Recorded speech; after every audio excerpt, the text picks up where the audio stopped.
ভগবান কি আদৌ আছে?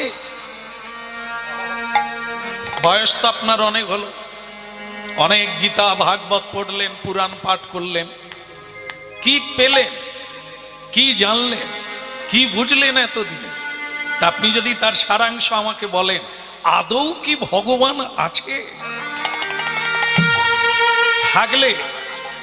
থাকলে তিনি কিভাবে আছে, তাকে জানা যাবে কিভাবে, এটা যদি আপনি বলেন।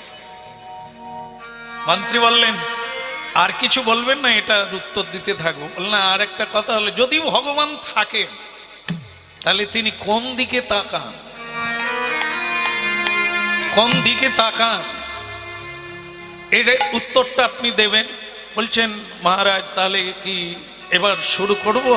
না, আর একটা প্রশ্ন আছে। বলে, কি বলুন?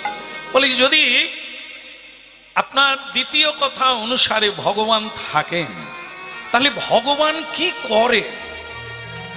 এই 3 প্রশ্নের উত্তর যদি আপনি যথাযথভাবে বিস্তারিতভাবে এই সবাইকে একটু অবগত করিয়ে দেন, তাহলে জীবনটা ধন্য হয়।